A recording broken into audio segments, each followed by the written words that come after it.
The place that I'm going to start is the 5 steps to build your organic content strategy. Just really interesting enough. I was spending some time with the CMO this morning, doing some consulting, trying to get their organic strategy off the ground. And as I went through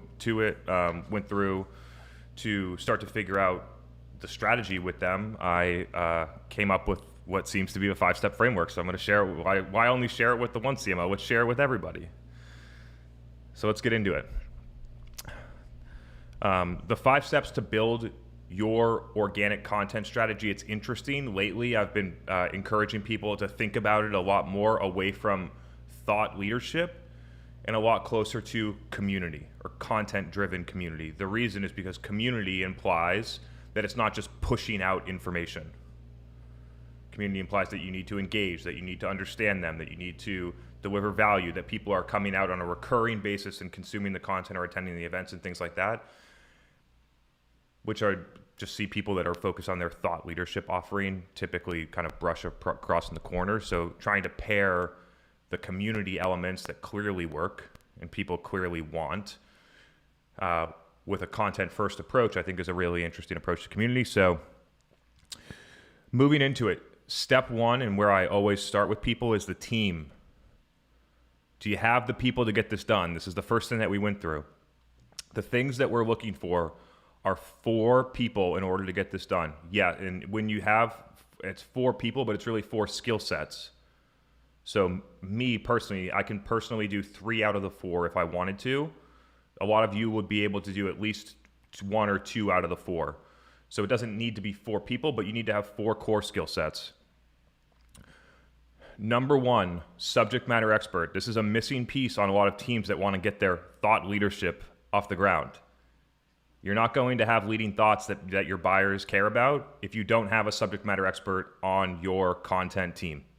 You need that to happen. You can use guests and you can interview thought leaders for a while, but after a while, it's going to be very hard to keep up with that scheduling and that thing to get going, and you're going to run out of guests and things like that. You need to have control over your own destiny, so to speak. You need to have that resource in-house. Resource number 2 is the architect, the person that can build all of the frameworks and can put all the pieces together to make it happen. We need to have this event here, which is going to turn into content for this channel, and then we're going to repackage it and distribute it here, and then we're going to run ads here. Somebody, it's not most likely not the subject matter expert, that's going to be able to understand how to put that framework together about creation, post-production, and distribution. Number 3 is the distributor. How are you going to get the content from the content to your buyers in a way that they consume? And number 4 is the creative, or you can think about this as the person that's going to package the message in a way that's ready for distribution. So it could be post-production and things like that move into distribution. So rounding out, step 1 is the team. Inside of the team, there's 4 people. That would be subject matter expert, architect, creative, distributor. Step 2 in the 5-step framework to build your organic content strategy. What is your point of view? Could be said another way, what is your strategy?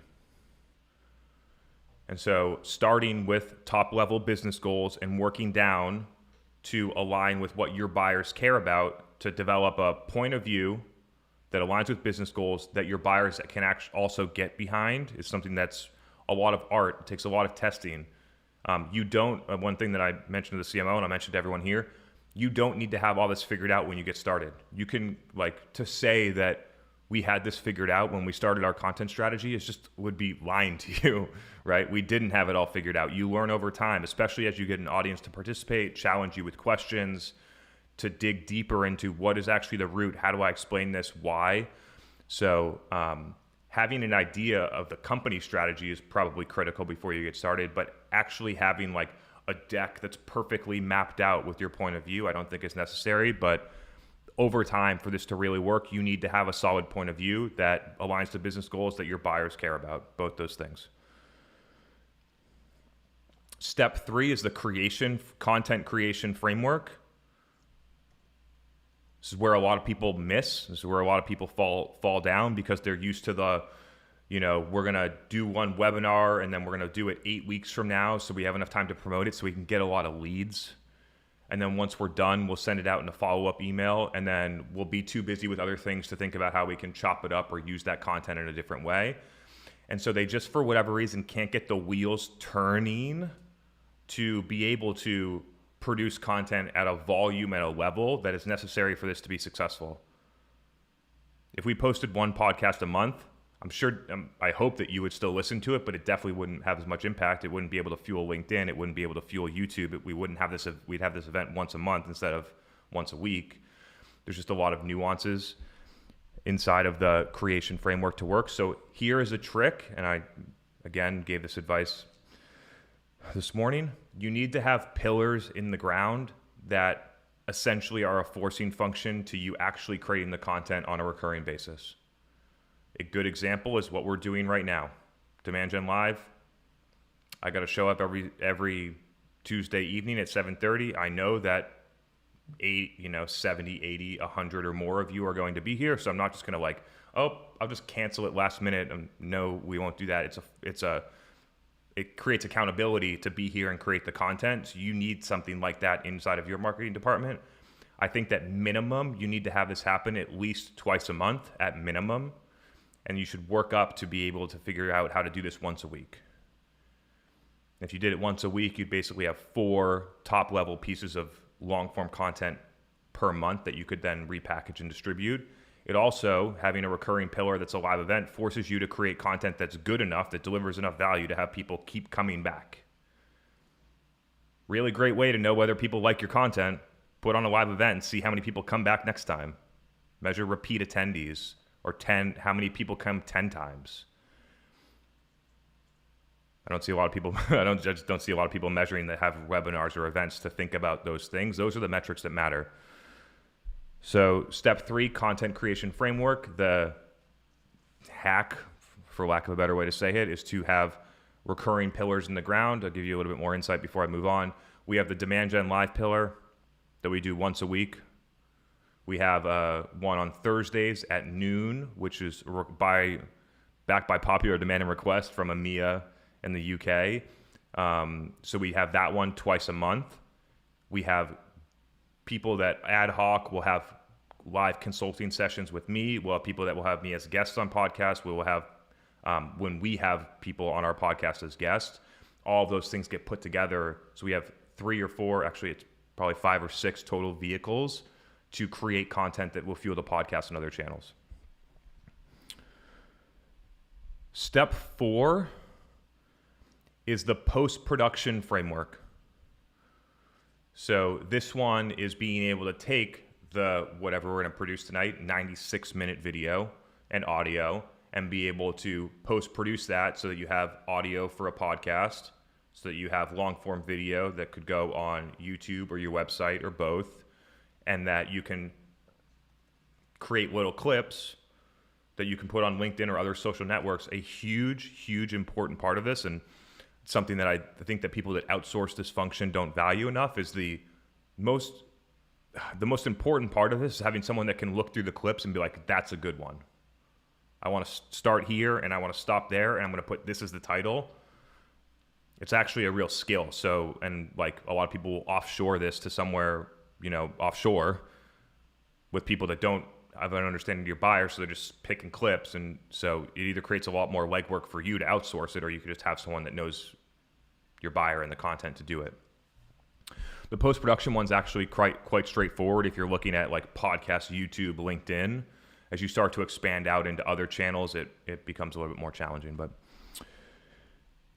And then step 5, another one where I would say it's not the biggest miss, because the content creation framework probably is, but step 5 would be the distribution framework.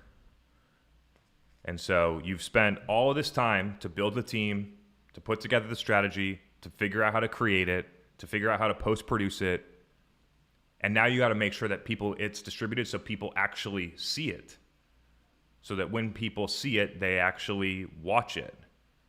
And then once they watch it, actually maybe it'll be a 6 steps to build, because we'll have to do another one, which will be analytics. But so let me back up here. Distribution framework. So being able to actually get it out to people using a bunch of channels, right? So examples, we have micro content that goes on LinkedIn, but we've discovered that if you put the link to the podcast in the first comment of the LinkedIn video, that we're getting user acquisition of the podcast. And it was one of the main ways that we got the wheels turning before word of mouth of the podcast kicked in the search rankings. And so just little things like that you discover that get you five more listeners to the podcast every time you post on LinkedIn or something like that. And I had the 5 steps to build this, but I think there's a 6th one, which is really gathering audience feedback and adjusting in real time and being agile. I'll figure out a nicer way to say that, so we'll have a nice clean list of 6, but that's really what it is. We do this show live. I'm sorry. And so there's a missing piece here, and it wouldn't be fair to end like that. We need a place where after you distribute it, just like what I did 3 minutes before I came on this episode, I looked at 25 comments of a comment that I left on somebody else's post. Because the comment that I left got 126 likes so far, and there was 26 comments of people going back and forth and debating things. And I want to know what people are debating. It gives me insights. It gives me insights what people are saying about my thoughts and my comments. And then because I know those things and I know what people have as objections or pushback to my thoughts, just like what I'm going to do in about 10 minutes when I get on to the next agenda topic, I'm going to address some of the objections that came up in those comments. And because they're objections that real people said today about my stuff, and then I come on and talk about it 30 minutes later, it's highly relevant to people, which allows the content to continue to fuel, be relevant, and be things that people want. So we started with 5 steps, but we'll actually end with 6 steps. The 6 steps to build your organic content strategy. I feel like this topic is worth pausing and taking some questions, so would love to do it, and then we can jump back to the agenda after that. We have a lot of different questions that people have asked, but on slightly different topics. You open to that, or do you want to cover the next agenda item before we get into a more general AMA? Let's do a couple questions, but get me back on here in a little bit. Sounds good. So I actually want to bring on Patrick because he has to catch a flight soon, and he's been sending a lot of questions through YouTube. I asked his questions on his behalf last week, but he is here tonight. So Patrick, welcome to the show. We're really excited to have you here. Hey, yeah, thank you. Can you hear me properly? Hey, Patrick. Yeah, we can. We can hear you. What's up? Hey, awesome. Great to talk to you. So yeah, I've been blowing up the YouTube comments, writing short paragraphs in there, so apologize for all the reading. But essentially, like, my first question that got answered last week was around how you define pipeline, right? Because I really wanted to know that. So last week's answer was really helpful in terms of like clarifying that. But I guess what I got out of that is that pipeline really, the way that you're defining this hero metric essentially is by the sales close rate from the leads that are generated from, you know, SEO ads, wherever, right? Am I correct on that? There's a little bit of nuance to it, but generally, yes. Okay, cool. Yeah, so I guess, you know, I had 3 questions that came from that, but I'll just start with one. I think my first question was really like, how do you know that you're generating pipeline? Because what you're determining it from is a lagging metric. You're determining a sales close rate. And when you've talked previously about, you know, sales cycles can be so long, like, I don't know for 6 months that I'm generating that pipeline yet. So, I mean, leading metrics for me then would be generally the things that marketers are already measuring now. They're talking, you know, SQLs and whatever they're talking about, right? But I feel like there's still something missing in the middle there.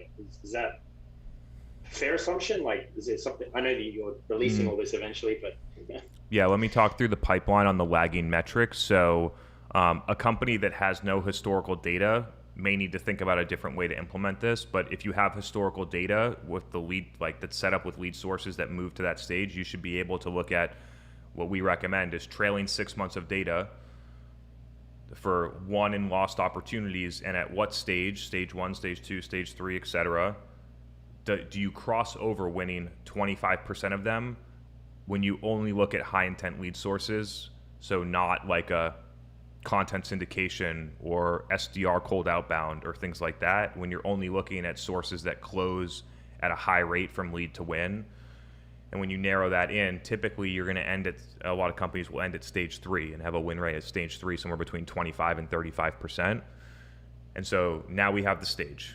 And then what I'm looking for every month is how many new opportunities move into into that stage. So, and how much pipeline is moving into that. So what we do there is we use date stamping. So every time an opportunity moves from one stage to another, we stamp the date and the time. And then we can look at how the pipeline is progressing on a whatever time window you want, monthly, quarterly, weekly, anything like that. And then we do that for every single stage. So we'd be able to potentially, like, we're looking across the entire mix from high intent conversion to stage 1 to stage 2 to stage 3. But stage 3 is where marketing really becomes accountable. The reason, or hero, whatever that stage is, oftentimes it's stage 3, just so people understand. The reason that we choose that stage is because all of the garbage that marketing does to generate leads that don't convert to pipeline won't make it that far. And so it helps marketers see very clearly the lead gen programs that help them hit an MQL target that don't help their sales team. It brings that straight to the top, and it's like, hey, look at all this stuff, 1,000 leads, 2 of them converted to stage 3, that right now get hidden because companies optimize for SQLs or stage 1 pipeline or things that are earlier on that are easy for performance marketing to pump up metrics that don't actually materialize to sales. Right.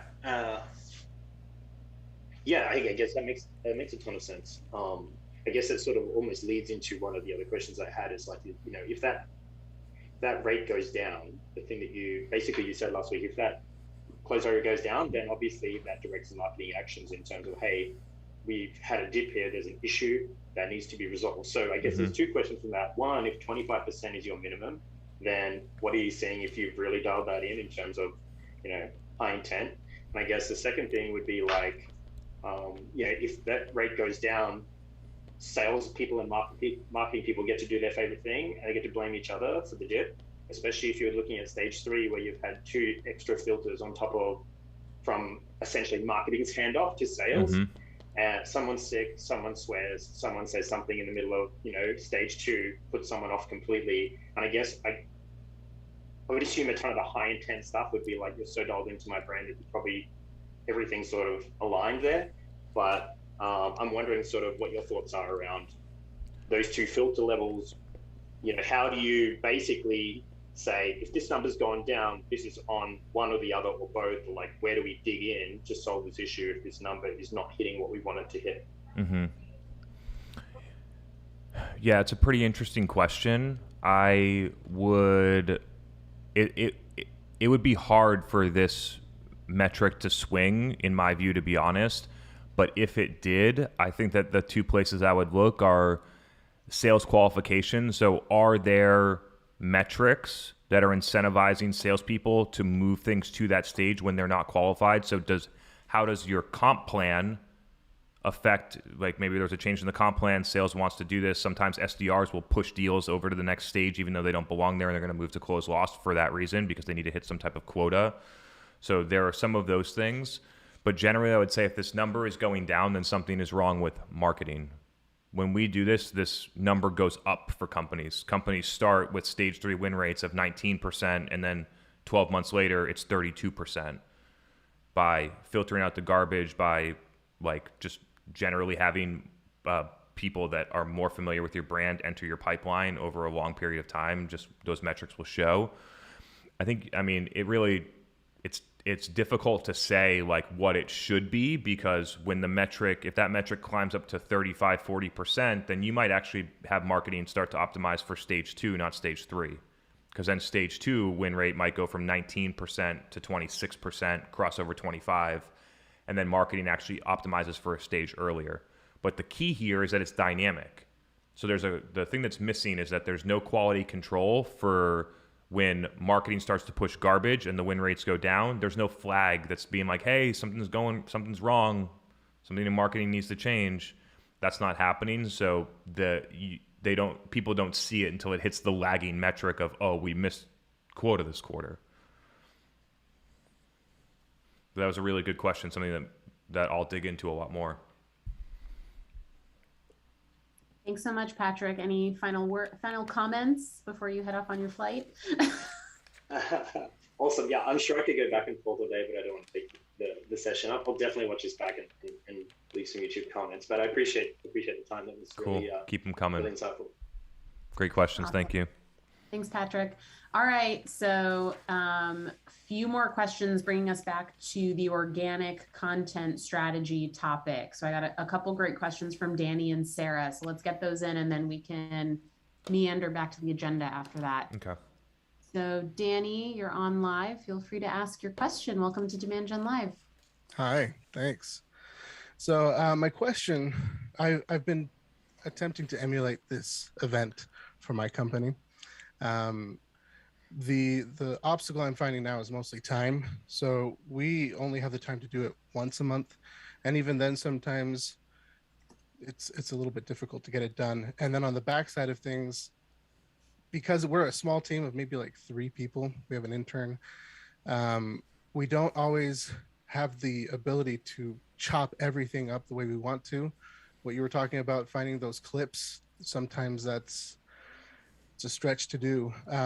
So my question really is, you were saying if you don't have all of those, you probably shouldn't do this. Should I step back? Because I'm getting ready to ramp up. We're trying to do a second event starting next year, involving more people, and hopefully that would bring in more buy-in from the rest of the sales team and the marketing team coming together to do this.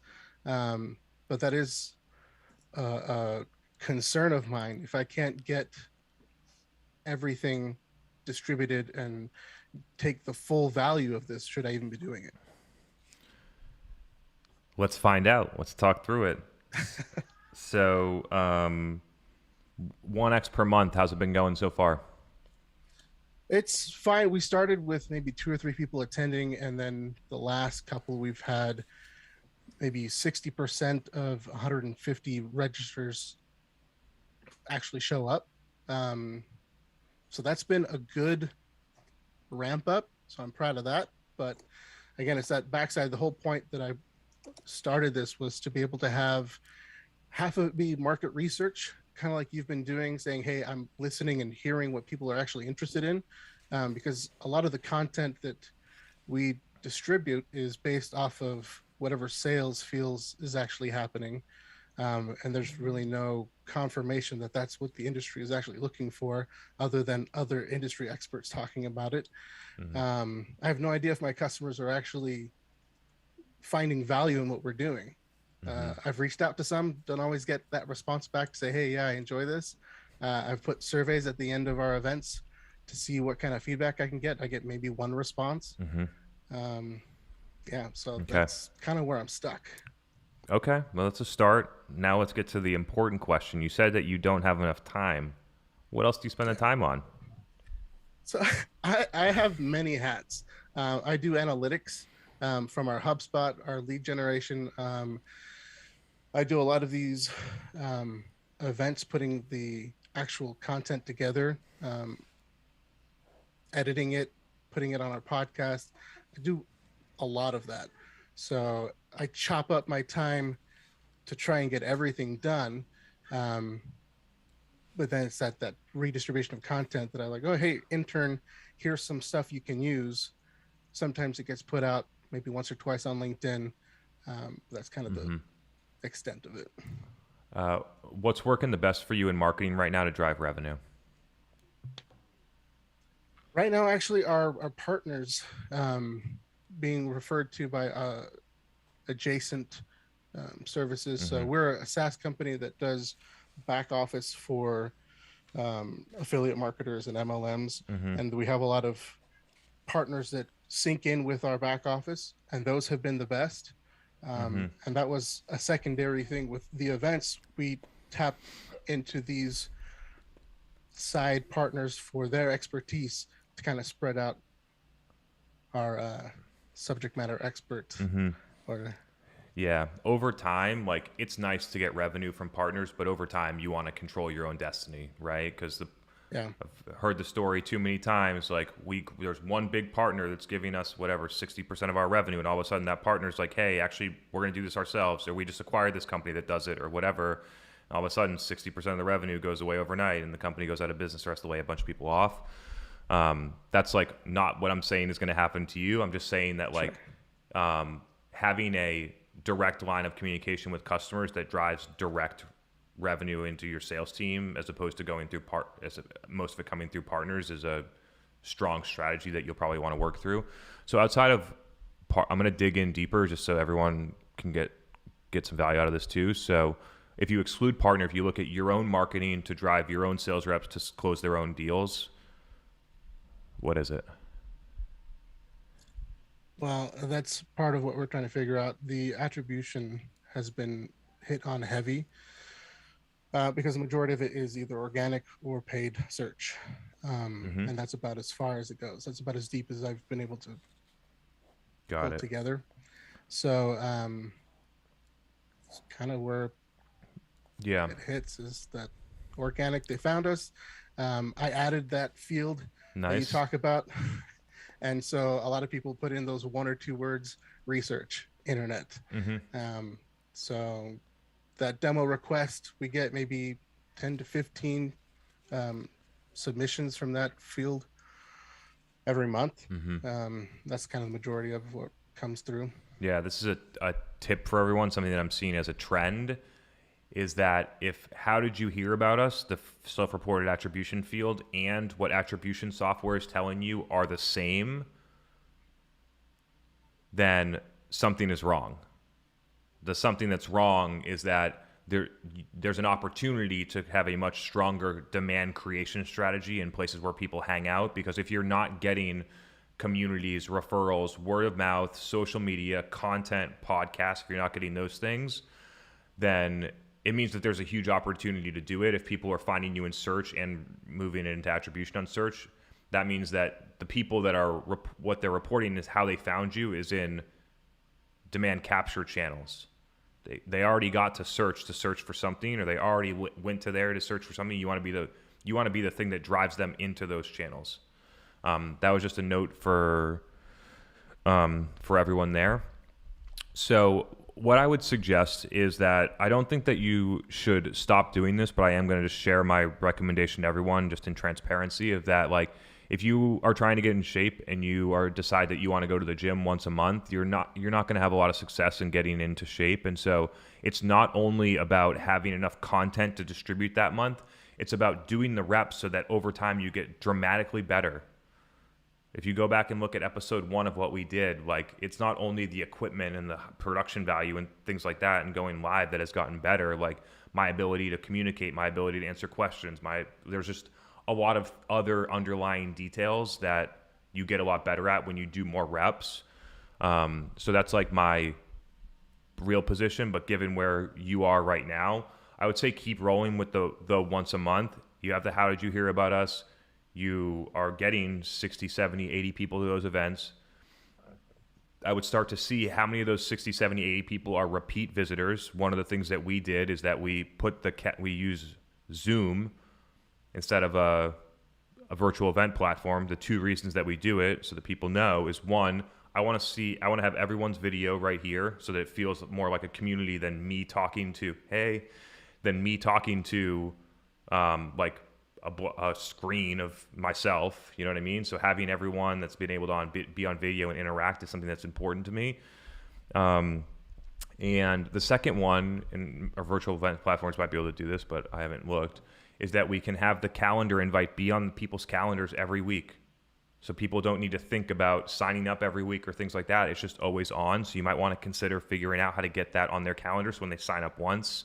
If you do it every month on Thursdays at 2 p.m. or whatever, that once they sign up, the calendar invites on their calendar every time. Could also be a strategy to check. And then what you should be looking for is, are people coming back? Do they like it? And then you'll start to see stuff in the attribution. So what I would focus, if you think about the 5 steps that we went through beginning, I would focus on team, point of view, and creation framework. you're going to do some distribution, you're going to do some post-production, and you'll learn some things. But I think really where you're stuck right now is we don't have enough time to actually do the top level creation. So I would focus on really trying to iron that out to a place where we have the team, we have a good point of view, we are doing this on a recurring basis, whether that's once a month, ideally like once every 2 weeks, that our audience is coming back for and likes. And so if you can get that down, then I would start to take more seriously the post-production and the distribution. Yeah, that makes sense. Follow up on your perspective, being able to see everyone. We've been doing the webinars, so it really is just a one-to-one conversation the majority of the time. You say you get the value of being able to see everyone. What does that mean for you? Like, what is that something that maybe might benefit me, is being able to have so it's my CEO that does these, and I think there are points where I feel he may want more interaction. We asked for people to pop questions into the chat, and we get some here and there. Would you suggest maybe having him be able to see everyone? Yeah, we use Zoom meetings instead of webinar for this specific reason, right? There are some drawbacks. We don't get our leads to push into our CRM automatically for people that register, and some other like minor drawbacks that we don't really care about. But it's not really about me seeing everyone. It's nice at the end where I can be like, hey, did you like that topic? Thumbs up, thumbs down. Or I see reactions of how people are like reacting to the things that I'm saying.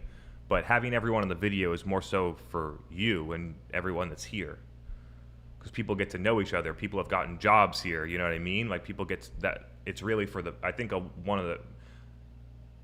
I like to think that people come back to hear my thoughts, but I think a lot of people come back because they like the other people that show up here every week. So, yeah, it's more of a community strategy that you don't get in a webinar format. I like it. I appreciate it. Good insights. Awesome. Yeah, great to talk with you on that. Thank you. Great dialogue, Danny. Thank you for coming on and sharing. Keep fighting the good fight. You're doing great work. Don't give up. Okay, Sarah, I'm going to bring you on next. We have a couple more questions on this topic. Sarah, I'm unmuting you now. Welcome to the show. Hi, Chris. Hey, Sarah. I love this framework. I'm super excited about it. Thanks. As someone who makes and distributes content, this is like what I've been needing. And what I'm curious about is the subject matter expert point, because I totally agree that it's necessary. I asked a question last week. I work at an autonomous vehicle company, and we sell our vehicles as like a microtransit service to cities. So in my world, a subject matter expert is like a city planner or an autonomy engineer, right? These are like pretty senior folks. So I'm curious, like, for you, is a subject matter expert a market expert or a product expert? Like, can you elaborate? Yeah, when you were asking the question, I was like, where's she going to go? Is she going to say that the subject matter expert is the like robotics engineer, or are they going to say the person that's the subject matter expert needs to be a well-respected city official that decides how autonomous vehicles operate in a city, right? And it's definitely the key of the subject matter expert is they need to be credible and ideally have done the job of the person that you're trying to have the content for, so that like when people ask me questions about marketing, I can pull from 10 years of experience doing it. And when a city planner asks something, and if the subject matter expert was the autonomous engineer, they might be able to ask some things about the technical, about how the code works and how it makes decisions automatically and things like that. But that's not probably what the decision maker or buyer is looking for. Yeah. And so perhaps that kind of like the idea that they need to be credible and ideally have done some type of job that's similar to your buyer is probably a good criteria. So for the medical device company I worked for, we had a product that was a respiratory product, and there was a ton of like what do you even call it, fluid dynamics and like engineering that went into how it worked. But our subject matter expert was a ICU intensivist, right? Not the physicist or the fluid dynamics engineer or whatever. Okay. Follow up? Of course. I do want to get this one in here because it might be interesting. If you did have some type of level where your tech was integrating with other tech and you wanted to have a strategy for that side, then maybe the engineer would be the person for a separate stream, right? If you were, we don't sell direct to consumer, we go through partners or integrators or things like that, then perhaps the engineer or someone like that might actually be the subject matter expert. I just wanted to call that, because there are situations where the engineer could work. Yep. My follow-up is, how do you get the subject matter expert to report to a VP of marketing? Still on demand. This is a good one. So I don't believe that it's a requirement that the person report to the VP of marketing. I've had this work where they report to the CEO, where their role was partially being on our podcast, but it was also partially and speaking at conferences and doing a lot of those activities, but it was also going to a couple of big deals with, clinicians and being credible. And it was a little bit of product strategy and it was a little bit of that. So they reported to the CEO. I think that in a large established organization that it does make sense if you have, if you're selling to directors of HR and your company is 700 people and your marketing team in that case is like, I don't know, at least 40 people. It could be much larger than that depending on the level of funding. That you could take one out of the 40 people and have it be the former VP of people or something like that. There's two components of this, is that you need to make the job interesting enough that a former VP of people would want to do it. Typically that comes from a passion for the product. So looking at former customers and things like that can actually be a really good avenue, or look at the people that are most happy with your product or evangelists. That helps a lot because they're credible. They have a passion for what you're doing. And when people ask them about using your product, which they inevitably will on live Q&As and things like this, they can speak from experience about how they use it for years. So if I was looking for this, I would look for someone that's an evangelist of the product. If I'm going after CFOs, it doesn't mean that I need to have a CFO necessarily. It could be a VP of finance or someone like that, or someone that had been a financial consultant. There are a lot of different ways to slice it. The key is that the CFOs think that person is credible when they're talking. And how big's your marketing team? Let's actually go through the example. It's 2 people. Yeah. So you'll be at 2 people, you'll be sharing the resource if you're lucky to even have that person in your company, right? So in some companies don't even have the person as an employee. So I'd be like, do you have the person in your company? They just don't report to marketing. I think we do have someone. Yeah. I don't know if they were brought on. They weren't brought on to do this specific work. But they got the skills. But maybe I could enlist them. Yeah. And so the easiest way I've found for that is, do they do anything for the company right now, like speak at conferences or be the speaker at a webinar or any of that? They just started. Okay. So they may attend conferences, but they don't have plans to speak. Yeah. So the first step in getting someone into this is what have found works, is put them in a situation of what they would want to be doing anyway, where you can record it. So that would be speaking at a conference, hosting a webinar, being a guest on someone else's podcast, somebody in your company, just interviewing them. There's a lot of ways to do it. But what I found is that people like when they, like in the medical community, people thought it was like the best thing ever to go and speak at a conference with 50 people. But then you could set it up and you could have like a digital event where they're speaking to 500 people, and it just like didn't have the same like it didn't have the same feel for them as speaking at a conference. So we just started leaning into like, hey, every time there's a conference, we're going to try and get them on the speaking thing because it's where they are able to. And then over time, they started to see that, hey, like I speak to 50 people at this conference, but the same exact people show up to these virtual events. Why don't I speak on those too? And so it's helpful to ease people into it. Because when you're at your size marketing team and you don't have and you have someone in the company that probably has other responsibilities, you need to help them see how valuable this could be slowly, because they're not going to see it straight away. When you're like, hey, I want you to be the subject matter expert and do all this content, typically somebody will move back and be like, whoa, that's not my job. So easing them into it and showing them that when they produce content, that people, when you post it, that people that they respect comment on it, say that it was good, or little things like that I found to help a lot. Awesome, Chris. I'll work on that. Thank you. Cool. All right. Organic strategy is a hot topic. I have 3 more questions that we'll take on this, and then we'll go back to the agenda. I feel like we have to cover speed to lead tonight. So let's get these 3. We're going to get through both of these. Yeah, we'll get through both the agenda topics too. All right. My good friend and loyal DGLer, Jess, welcome to the show. Hello. Hello. It's always a few months between my questions, so I was about due. So I was wondering, it's good timing for me because I've started planning out starting a podcast because I'm about nearly 2 months into this role.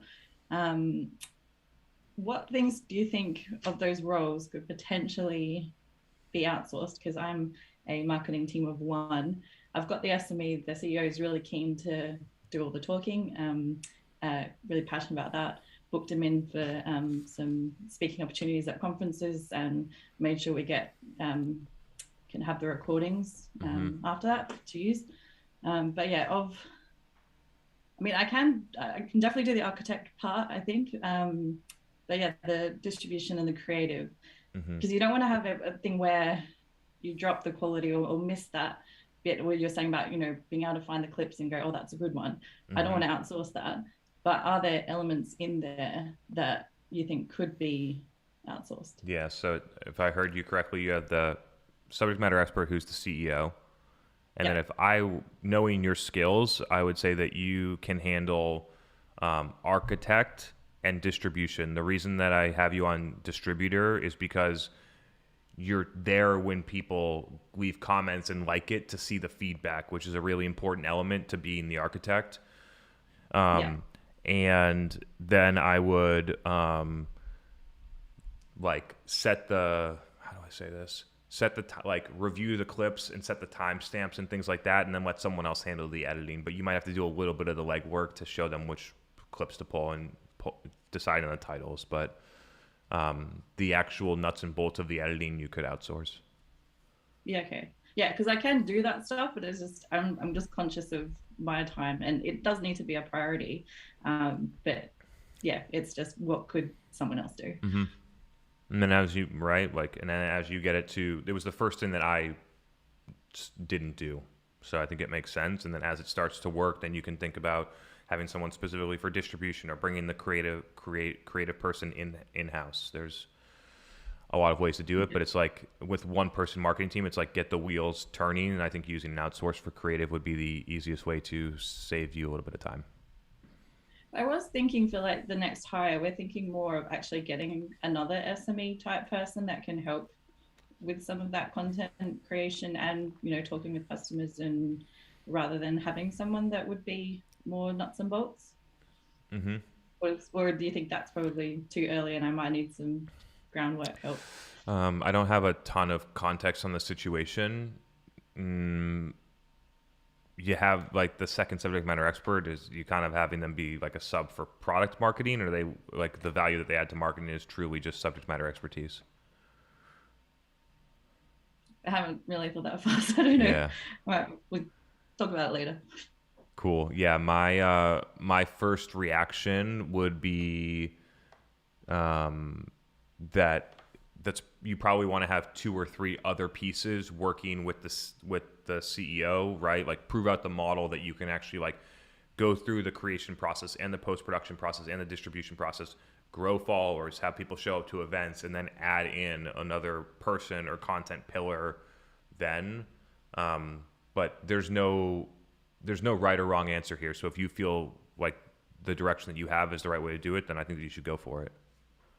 Yeah, cool, thanks. Cool. Follow your instincts, Jess. You know what to do. All right. Another one of our loyal DGLers, David, you had a great question on this topic. Welcome to the show. Hello, everyone.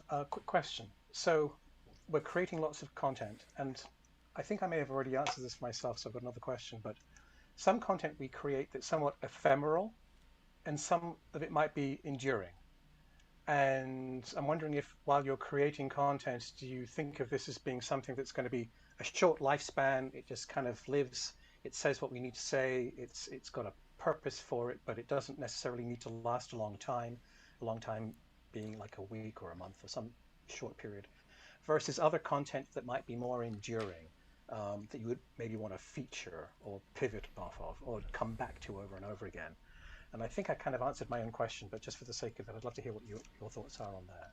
Yeah, the beauty of it is that you don't think about it before you do it. You realize whether it's short-lived or long-lasting after you do it. Right? And so take a look and see what people like. Just right? creating a lot of opportunities. Like I have a good understanding of the audience now where I can like leave a podcast and be like, people are going to love that. Or I can listen to the first 5 minutes of a podcast and be like, we need to put must listen in all caps before the title of this podcast. I kind of like get that sense now. Okay, so then I wanted to evolve my question into another question, if I could please beg your forgiveness here, Megan. Sorry. So imagine it's been a year. You've created lots and lots of content. In fact, you've got so much content, you're drowning, you're potentially confusing your audience who might come to a website and try and look for content to learn about stuff. Have you thought about, or do you have some guidance on how best to organize the content so it's not just a barrage of lots of little video clips with a little title and people think, well, I'm not sure what content I'm going to find when I play these video clips or audio clips or blog listings. How can you, is there a way that you have thought about to help kind of pre-sort the content into types or topics or something that match with typical questions that your solution might evoke for your prospects? Yeah, there's it's really interesting. I think a lot of people make this assumption, but there was an assumption built into your question, which is that people go to websites to browse for content. Well, has anyone okay. Let's do some polls. I literally haven't done that in more than 5 years. I just think that there's people that build out these like big content experience platforms on like in something where buyers like go out of their way to sign up for this gated content platform and then browse around in it to learn. I just think is not the way that, I don't think that a lot of buyers are doing it. What they do when they do that, I'll finish right here. When they do that is when they're interested in buying something. And so I try to focus the content that's on the website in two ways, thinking about how someone's going to discover it. So for like one of my LinkedIn videos, I expect that someone, if they were trying to discover it, they would discover it through search and then land on that video page, but most likely would not land on my website and like browse around in videos and look for them. And so on the website, I tend to prioritize what I call buyer enablement content, where I know that the people that are on the website are in some level of consideration for my solution or are in initial browsing stages sometimes, but most of the time people land on our website, they're pretty far down the journey in the way that we market. So that's how I think about it, but I know you had a couple of follow-ups and we'd love to go back and forth. That's all. Thank you. You did answer it. I mean, you're thinking in terms of what's going to be the best experience for the user, given the dynamic of how you think they're going to try and come to the website and care about at that point in time. So, thank you. That's all. I've just had situations where there's been so much content created, it can start to just get in your own way, because unless you organize it or synthesize it in some capacity, it just becomes a long, boring list of stuff and nobody cares, and Mm-hmm. you're not really being helpful. Having 100 videos doesn't make it better than just having 5 videos on the right topic, for example, just as Mm-hmm. the case. All right, thank you very much. Yeah, Appreciate it. great question. Thanks, David. All right, we have a first-time attendee and question asker. Libby, you're on next. And then we're going to close out this topic for now. But welcome to Demand Gen Live, Libby. Thanks. So my question is, I work for a supply chain visibility software. It's very, very technical, very, very product heavy. And we have a ton of subject matter experts in-house, but a lot of them are not very good at public speaking. How would you kind of address that? Would you go about it with media coaching or try to find another subject matter expert? I would, one, try and look at those different people and see if there's another form of communicating that they would be better at. And so could they be really skilled in writing? If so, then like there's ways to get this. I think that video plays better and it has a lot more use cases, but like somebody that really knows their stuff and could write an email or a web page or something like that, that people really get value from. I think one of the key things about, and I see people in the comments and things like that about what's falling down about SEO, excluding all the major changes in how buyers are learning and discovering things. But the gap in SEO is that the content sucks because they outsource it and ship it out. And so there's like, if you actually had good written content that people could find, and maybe they don't find it through SEO or otherwise, that it actually could work. So the first thing would be look and see if those people can do something other than public speak or create video. At the same time, depending on the stage of the company and how mature you are, I would be looking for someone that is capable of doing public speaking. You can see if the person like wants to get trained on that, like maybe, but if it was me, I'd kind of be looking for someone that's ready to go. Totally makes sense. Thank you. Cool. All right. Thanks, Libby. All right. You want to head back to the agenda for a minute? I do have some more questions we can get back to in a bit. Cool. We'll get back to it. Let's try and close this out because I did some pre-work. Let's see what I want to cover first, though.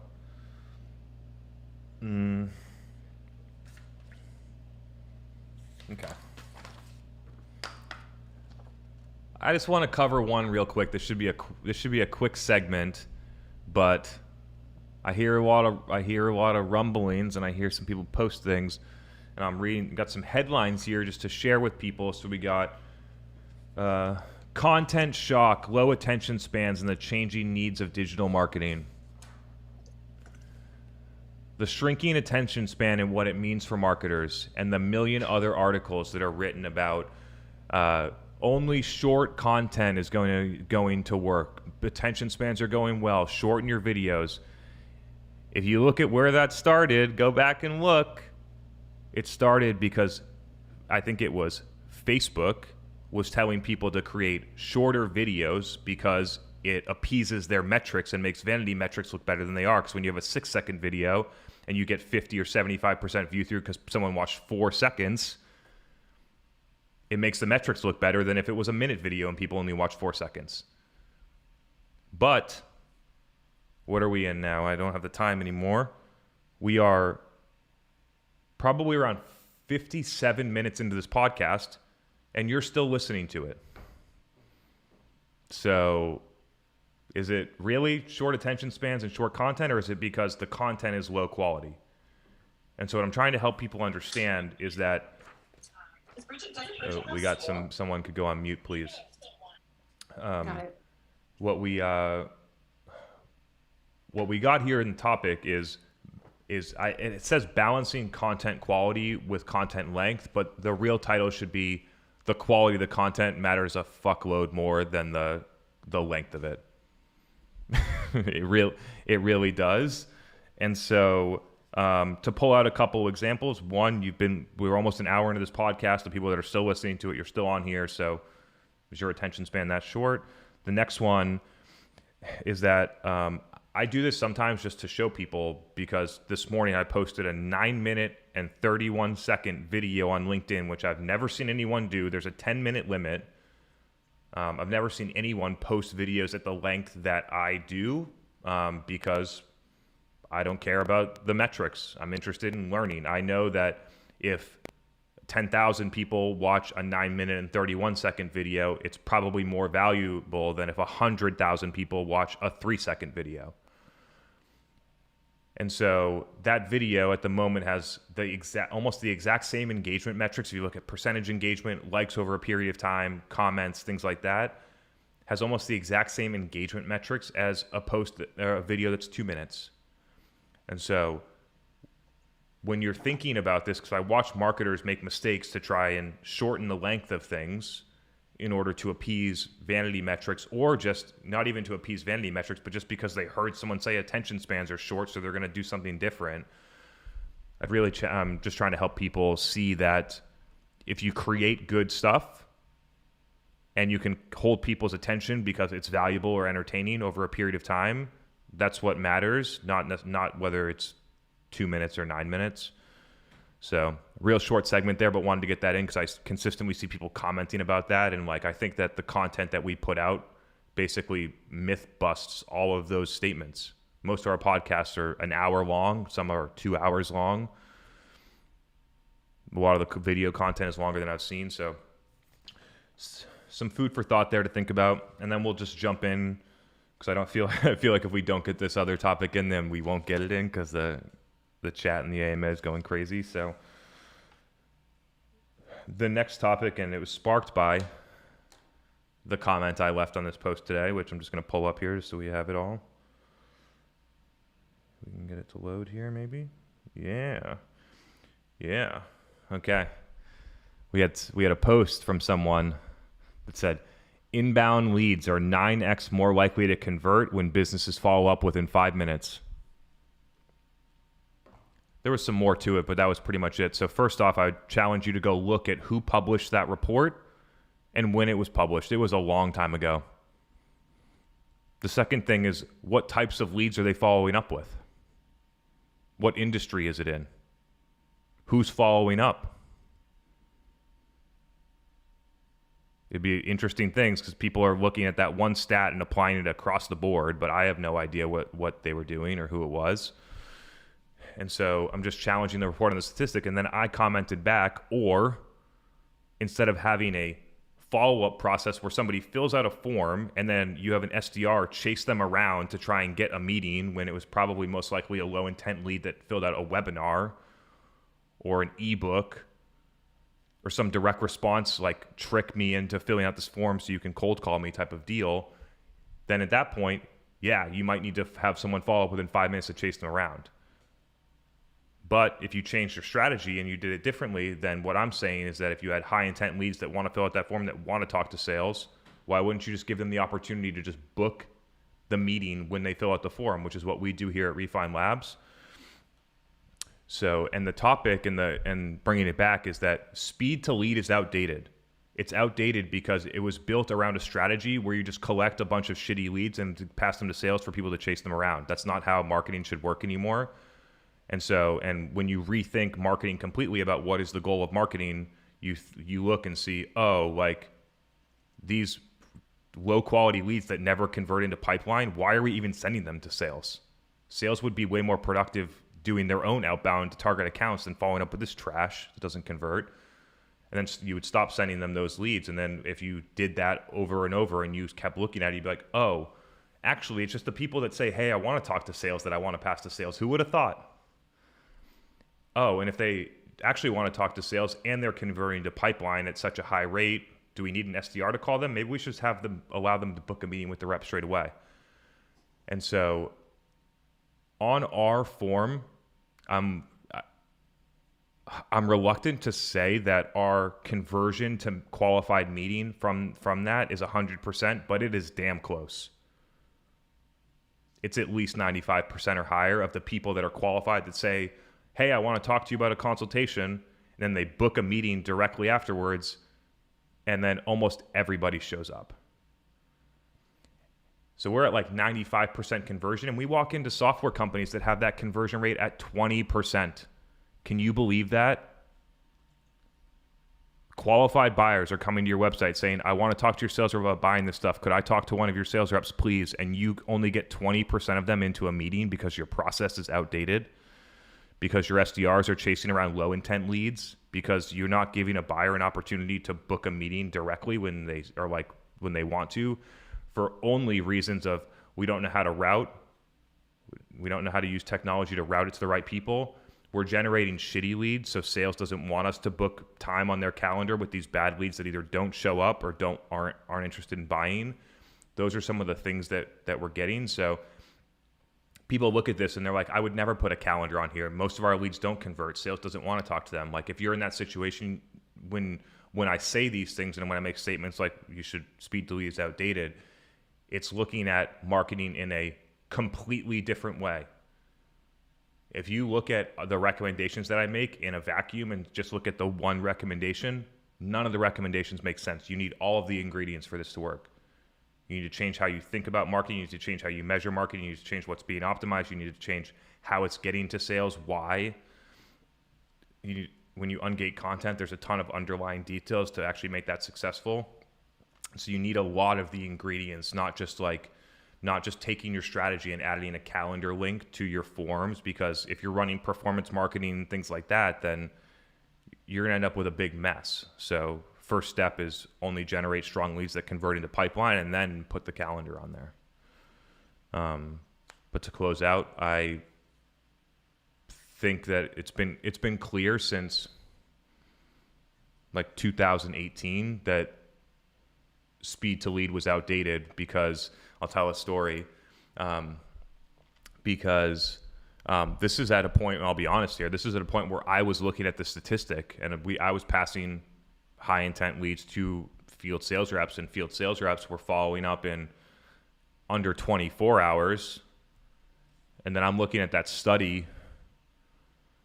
I'm like, we need to be, and then other people were looking at the study in the company and we're like, we need to follow up in 5 minutes. What we should do instead is we should stop sending these to our field sales reps that only have 100 accounts in their territory.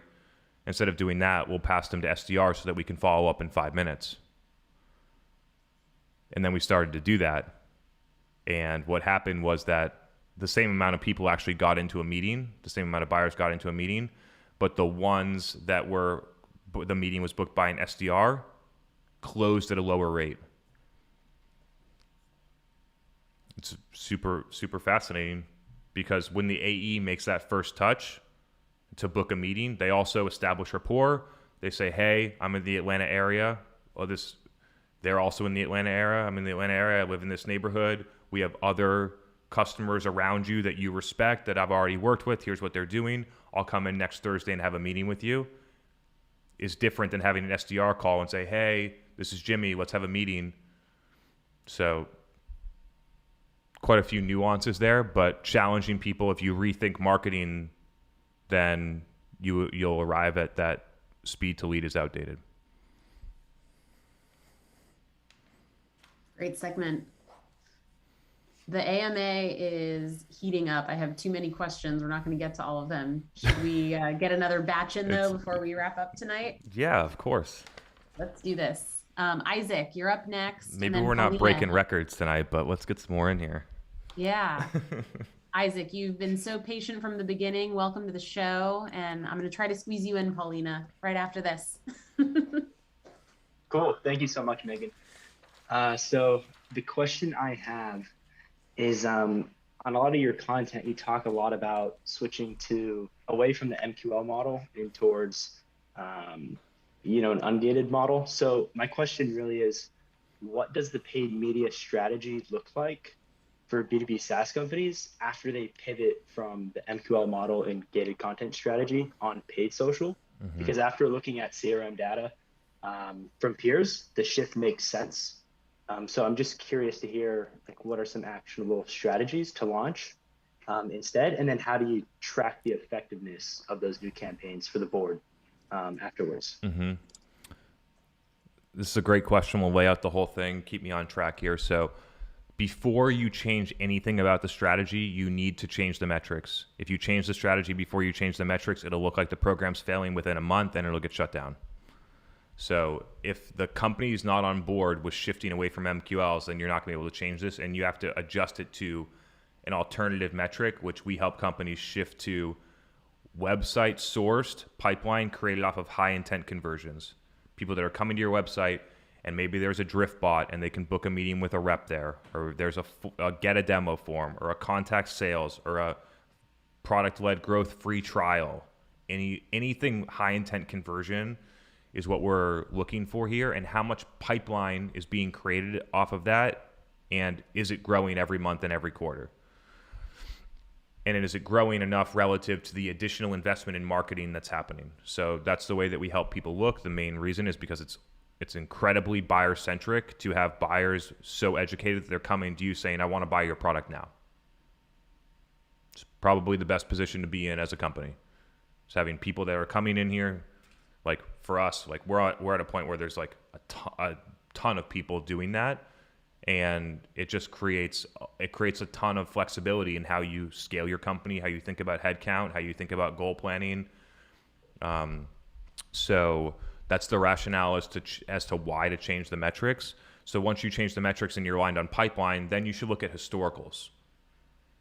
So website sourced high intent pipeline. Typically, when I look at historicals for companies like this, it's just like this. This is what the graph looks like, up and down. There's no trend line. It's just inconsistent and unstable because they're not focused on it, because they're collecting MQLs in these other channels. And so, and then you can see the trend line and the baseline, which creates an idea. So once we shift to this strategy, I want to start to see this chart going up and to the right, which is what you typically see. So once the measurements changed, then how do you change the paid social strategy, which is what most companies are doing, is they're running some level of retargeting on Facebook at a small spend with no thought on the creative, either trying to push people into a lead gen form, a landing page, or something like that. And then they're mainly just pumping like either lead gen ads or landing page form ads on LinkedIn to get people to convert on content or webinars. It's pretty much all that happens, to the tune of hundreds of thousands of dollars a month often, just to pay money to collect email addresses that barely ever convert for the sake of first touch attribution. So what I would recommend to do instead is to think about using marketing and demand marketing to run sales at scale. What are all the things that we want to teach our buyers about our product, our category, our narrative, the market, things like that? Break them down into chunks that can be easily distributed. So when I break it down, and when I was really strategizing on this, when I did it in medical device, it was crazy. Like I was driving people to a blog at that point, about a 4-paragraph blog for a clinical trial. But what I cared about is somebody that read one sentence. I knew that there was one sentence in there. That was the message I was trying to get across. I put context around it so that people understood it, but it was like, I want people to understand this specific thing. And so you need to break it down to a level of, I want people to understand that we have this integration. I want people to understand that when they hook in this tool, that they get this outcome. I want people to understand that this company uses us and has been successful. So what are the things that you want people to know? And then figure out, how do I create content to communicate that effectively in the feed? And then there's 2 ways that you can get measurement. We use both of them here. So one of them is create custom conversions inside of LinkedIn. That's going to look at the amount of people that saw or clicked on the ad and then converted on whatever forms you're optimizing for on your website within a certain attribution window, which could be 30 to 90 days, whatever you want to set. And then we use self-reported attribution, which is the how did you hear about us form. And we run media for a bunch of SaaS companies, and we have this set up, and it's pretty clear. You run ads on Facebook and LinkedIn and Instagram over a period of time, and then you put it on the form, and people start filling out the form that are qualified, that are like Facebook, Instagram, LinkedIn. So that on the measurement side, it's a little bit different than how companies do it right now, but it definitely shows that it's working. Great, that was really helpful. I appreciate it. So change the metrics and then start displaying the content in the app, and then would you say that there's a certain mix? Like, is 80% of the content native app consumed content, and then like the other 20% article content? Is there a mix that you kind of go off of, or is it different? When you say native app, what do you mean? Like carousel or video on LinkedIn, like on app versus off app. So with all of the stuff, we have like all of the content that we're producing that's distributed most often is a awareness objective on LinkedIn. The reason that it's an awareness objective on LinkedIn is because the LinkedIn algorithm isn't that sophisticated. So when you set an awareness objective, you also get lower cost per clicks, is what we're finding. So, but there's a link in all of them, so that in a carousel, as people swipe through, people could click, right? Or if there's an image or a video, people could still click off and go to the destination that we want to get them to go to. So we're still sending them off site to get more information if they want. The key is that we're not measuring it against that. And the key is that I don't need them to do that in order for it to be successful. So all of the landing page hits and views is awesome. It's great. It's extra. We build a retargeting audience. If we have like a 6 cents or something like that, maybe the account gets de-anonymized and we're able to have some intent data from there. There's benefits of people going to the landing page, but I find that people like don't communicate things in the feed, don't think about the creative or the message, and just create, I'm just going to call it how I see it, shitty creative, put it in there and hoping people click on links and then get a 0.5% click-through rate. And they're like, yeah, we got 100 people on our landing page. Makes a ton of sense. Thanks. I'll implement it and report back. Cool. Yeah, can't wait. Thanks. All right. Paulina had to run, but let me have Kelvin, you come on next, and then I'll get her question and ask it for her. But Kelvin, you had a good one, so I want to bring you on next to Ask Live. Welcome. Hey, thanks. Hey, Kelvin, what's up? Hey, Chris. Just so my question is actually very similar to what Danny asked. So, you know, I recently launched essentially like a pilot, essentially copying PGL. So, so far, you know, I told my team, I'm like, hey, we got to commit to this for like 9 events, regardless of how many people show up.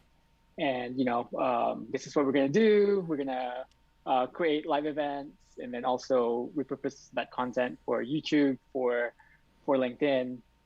So far it's been, I've been happy with the results, and especially on LinkedIn, like the video clips that we've been posting on our pages and also on my personal page. I feel like they're working. And we're also working on creating recaps for our blog. The one thing that we haven't done yet is converting them into podcasts. Like, we just haven't had the time to like think about how we're going to do that. My question though is regarding opportunities. So, you know, I'm getting questions right now. It's like, how many opportunities have you been able to produce so far from this pilot?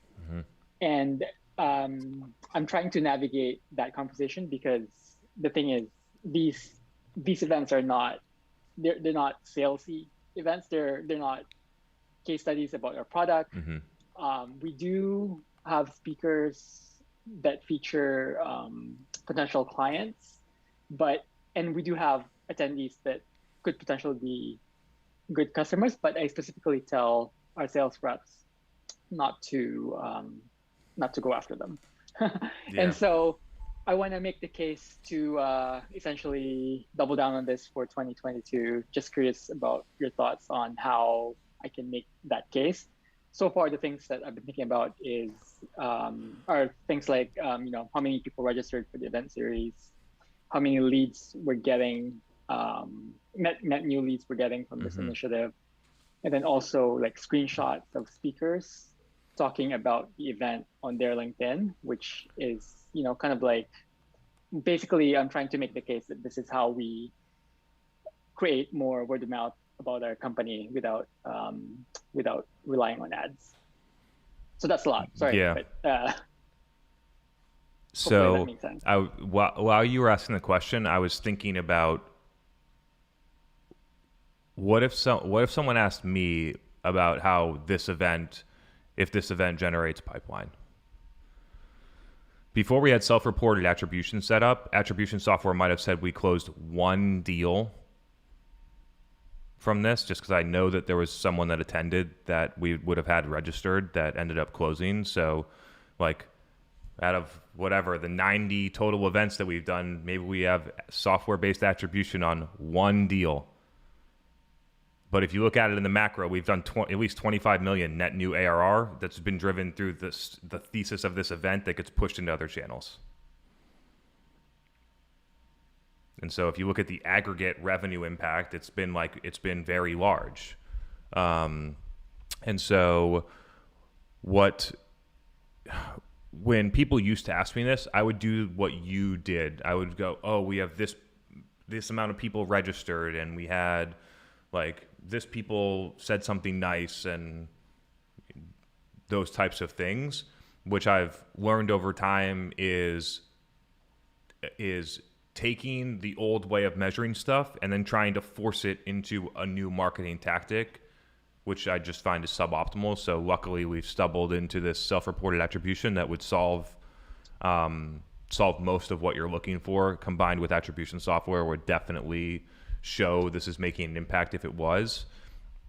And so I would put that on your field. I would also set expectations that, like, if you're running a 9-episode pilot, that maybe after 9 episodes that there's not a huge business impact. So part of this is expectation setting. Like, I never, regardless of how much impact this event has made overall, right? If it wasn't making an impact, if it wasn't helping people, it wasn't helping the company, we probably would have scrapped it by now, but that's not what's happening. So I would lean into the self-reported attribution, but would love to hear what you've been thinking. Yeah, we've had that field for a while, actually. I don't know who first told me about it, but yeah, so we already have that field, and so far no one has mentioned the event, although there's been like a few anecdotal things. Like, for instance, one of the speakers ended up introducing us to a prospect. Yeah, it's the whole package. This is what people don't understand, right? It's not that, oh, I came to Demand Gen Live on August 6th and now I'm converting on your form 6 months later. That's not what we're looking for. It's the entire thing. The event, all the people that come to the event that could be potential referrals, all the speakers and guests that we have that now know about our brand, that's in dark social, that's talking about us, that is driving referrals, and some of our top customers come from that way, and all of your top customers come from that way too. That the content goes onto LinkedIn, it goes onto YouTube, it goes onto TikTok, it's on a podcast, and when you wrap up that entire thing together, that's how you get to the big number of pipeline that I put together. And so it's given the way that you're distributing, right? So you're going to get referrals from speakers or attendees or things like that. Over time, you're going to probably get LinkedIn first as the next one. And then over time, I would expect podcast might be the third. But the key is to look at it more broadly as an initiative. And I've talked at lengths about the other benefits of doing a podcast other than pipeline. It's almost like, again, you need all of the ingredients, right? This content is really good because we have a really good sense of the marketers and we continue to listen to what people are saying, which drives the strategy, and also drives our product strategy and also drives our messaging strategy. And so those are intangible benefits as a marketing team of getting 90-minute FaceTime with a bunch of your target personas every week that I like. So challenging people to look even broader than just pipeline for something like this, because there's so many benefits. The ROI is enormous. Even if you generate zero attributable pipeline, this is an activity worth doing. Cool. And then just to help people on that, because it's totally worth doing. But if you're generating $0 in pipeline and you have self-reported attribution, then you need to start looking deep at, am I putting on a good event? Am I putting on stuff that people like? Are people showing up? Because if the pipeline is not coming, that's an indication that the strategy or execution is broken, because this format works. It's worked over and over. We're not the first people to do it. We won't be the last. And so when, if you are doing it and you're 6 months in, you're like, we still haven't generated in pipeline. Nobody's saying, hey, I saw your LinkedIn videos. Nobody's saying, hey, I love your event, those types of things. Then you got to look deep at do we need to adjust the strategy? Mm-hmm. All right. Right on. Awesome. Thanks, Thanks, Chris. Kelvin. Great question. All right, I'm going to bring on a couple of more. Okay. So, Angela, I'm going to bring you in and squeeze you in here so you can ask your question that you sent me. Welcome to the show. Hi there. Hi, Chris. Hey, Angela. So one of the questions that came up for me is I'm in marketing operations, but sitting kind of on the bench and seeing how marketers are absorbing your content, I feel like one of their challenges is managing up, and how did they take this message and this strategy up to their leadership? Yeah, it's a great question. I've done this as a marketer, and so my personal recommendation here is that as a marketer, if you believe that this is the best way to do marketing, and you think that it's the most fun, you think it's the most effective, and that's what you want to do in your career, then you should go and look for a company that already does it, so that you don't need to manage up, because you're going to move faster, you're going to learn faster, you're going to be around people that are all aligned on the same thing that probably know more than you, so you can learn and you can go. That's the real solution. Again, it's like if you are I'm trying to think of an analogy here. If you're a star wide receiver in football, do you want to go play for a team that only runs the ball and doesn't throw it all? So you kind of want to be on a team that has a strategy that aligns with your skills and the way that you see the world. So that's like the real recommendation, and that's just straight up through my experience in my career. I think that's what I would do if I was in that situation. But before you do that, right? Before you go up and, hey, I quit, let's go find a new place. You could probably get a pulse if people are open to adjusting the strategy. And so I would start with direct manager. Some of the ways that people have done it and that I found successful is, instead of me trying to convince someone, I share content from somebody else. And then if I'm able to effectively get buy-in from my direct manager, it probably allows me to have space to at least get started on some of these things, right? Like, top level leadership's not going to shut down everything. So, and then through that, you start getting some quick wins. Direct manager starts to see what's going on. Direct manager starts socializing it across, and you start to get a little progress. But as you can see during that whole thing, as a manager level marketer in a established company, right? Startups might be different, but in an established company, going out and being we're going to rip out MQLs and we're going to sub in Hero Pipeline because Chris Walker at Refine Labs said it. I just struggle to see that happening. So there's a huge value in trying to learn how to manage up and orchestrate organizational change, which I think is something that I've been able to learn a lot through my career, because I've had to do it a lot. But it creates a lot of friction, and it can slow you down at the same time. Chris, I would add, you brought this up before. Often a way to do this is to make sure that you're partnering with leadership to hit current goals, and then create space for experimentation to prove out another model. Basically, executive level leadership are always going to be concerned about the near to medium term goals. And if those aren't being hit, they're just going to be very closed-minded to new ideas. And so finding a way that you can kind of do both, so that their immediate concerns are addressed, and then they're more open-minded to give you a little bit of space. I thought that advice you've given previously is good. Yeah, and then leveraging some customer research where applicable. I've done this before to just show people, they're physicians don't use Facebook, and I'm I just surveyed 600 of them. Here's the data. 48% of them say they use Facebook to learn about the things that we're selling, not just they use it. So those are two other ones that I didn't mention, but hitting the goals first. Thank you, Megan. And also having using customer data to show that there's a change in the world that's happening that executives may not see. Great question, Angela. Good luck. Thanks, Chris. All right. So I'm bringing back my closer this All week. right. Nelson, you're up. Oh, he's back. Let me get Hey, everyone. Hey, there you are. Do you have your it's because of the thing we have set up, I can't see you. Do you have the suit on? No. Okay. I Just changed pure the creative a unadulterated little Nelson bit. right now. Yeah. That's right. I got to keep the creative fresh. People get fatigued. But anyway, thanks so much.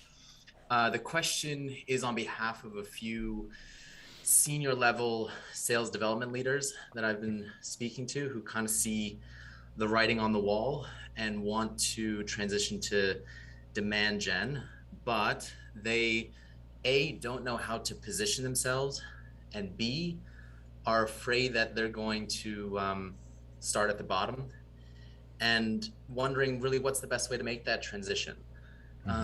What should they be looking for? Part of the reason they're also afraid to start at the bottom is the hit to their paycheck, especially, if they're senior level sales development, maybe they've got greater financial obligations, a family and whatnot. So, what should they be gunning for? Is that just something that they should, accept and realize that they should just get growth and learnings and the money will come? So what would your advice be there? Can you give me a little bit more context? Is this person like the owner of an SDR firm, or are they like an SDR manager?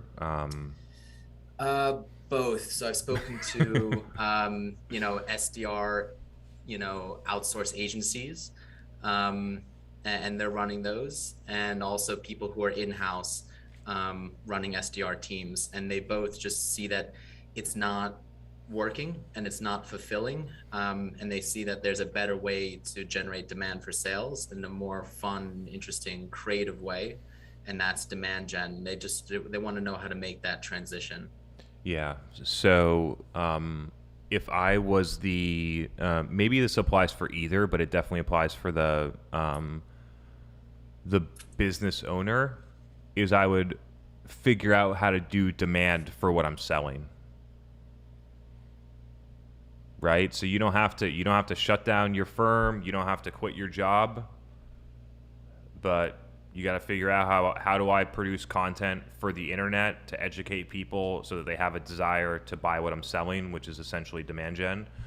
And so you can, this same type of advice for a sales rep, right? Like you could do almost the exact same type of process. I've watched sales leaders that formerly were sales leaders, and now I would actually bucket them into a marketing category, right? And so making that transition by publishing content, doing the whole LinkedIn thing that drives credibility. But the thing is, while you do it, you learn.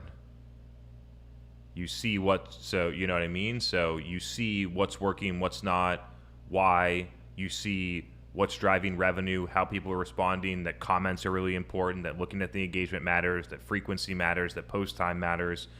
And you start to learn things that other people don't respect or know because they don't stay in the details. And then you do that for 6 or 12 months, and before you know it, you look out and you're like, whoa, I know a lot more about this than most people do.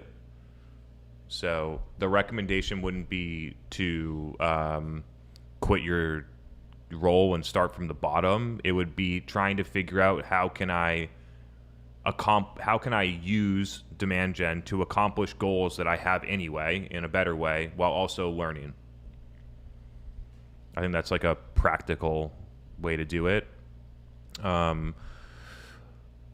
Alternatively, for somebody that probably more on the SDR manager, maybe not the business owner, is in a tough spot. If you don't believe in what you're selling, you're in a real tough spot.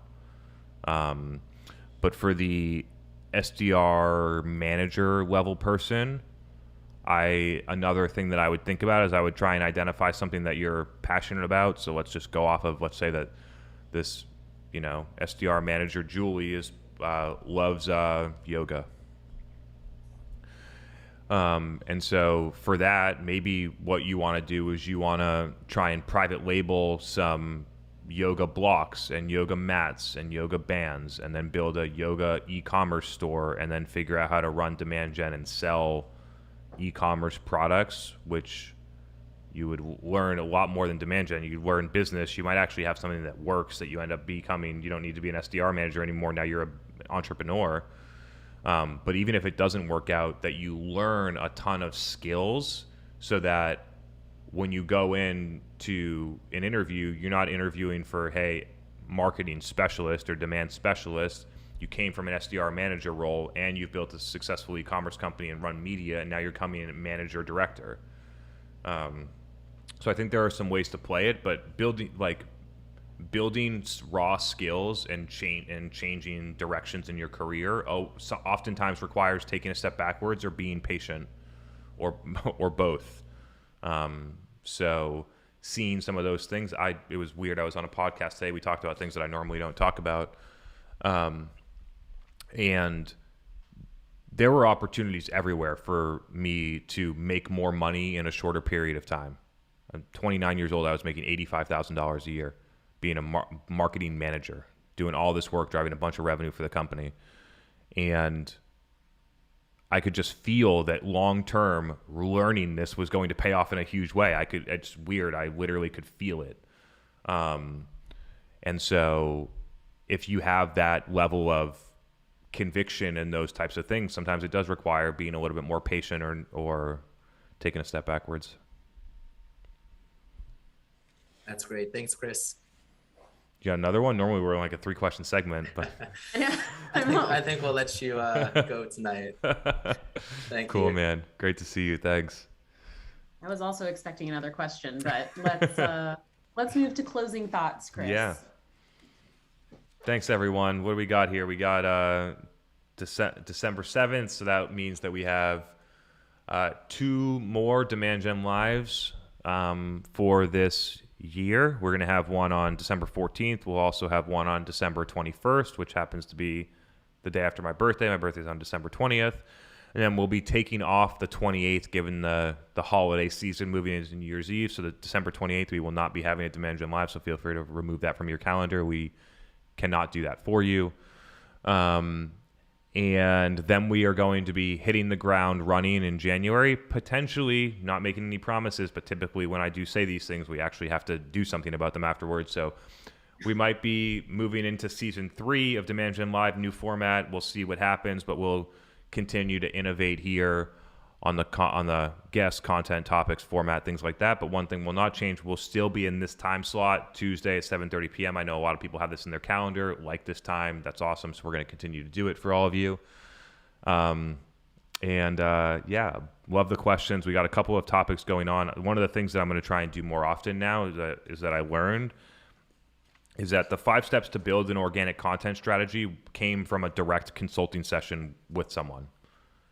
And I do those almost every day. And so getting that, like going through that, I'm going to be look at it in a different lens now of being like, whoa, like I went through it in that way. There's a step of a process here. There's a framework here that I can help people use. So I'm going to stay more conscious on some of those things to break it down. Cause I heard some people like a light clicked of like, oh, these are the 5 steps. I get it.